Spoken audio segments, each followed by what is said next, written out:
কোথায় চললাম সেটা তো তোমরা বুঝতেই পেরেছো। আগের ভ্লগে তো বলেইছিলাম গ্রামের বাড়ি যাচ্ছি। ভেবেছিলাম বেরোবো 5টার সময়, কিন্তু ল্যাদ খেয়ে খেয়ে লেট করে ঘুম থেকে উঠতে গিয়ে 1 ঘন্টা দেরি হয়েই গেল। যাক, কি আর করা যাবে, ছটাপট করে রেডি হয়ে আমরা সবাই মিলে বেরিয়ে পড়লাম। আর এই হলো মা আর তুনাই। আমাদের 3জনের অবস্থা একেবারে কাহিল। পৌঁছাতে পৌঁছাতে 3-4 ঘন্টা লেগেই গিয়েছিল। ব্যাস পৌঁছে গেছি বাড়িতে। আর এই হলো বিছানার অবস্থা, সমস্ত ব্যাগপত্র বিছানার উপরেই গিয়েছে।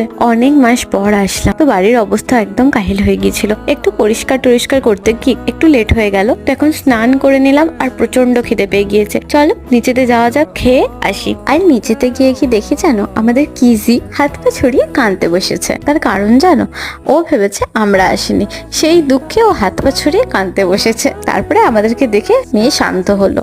আর স্কুল থেকে সৃজি, অনু এখন সবাই চলে এসেছে। এসে সবার সাথে টুকটুক করে দেখা হয়ে গেল। আর এইভাবে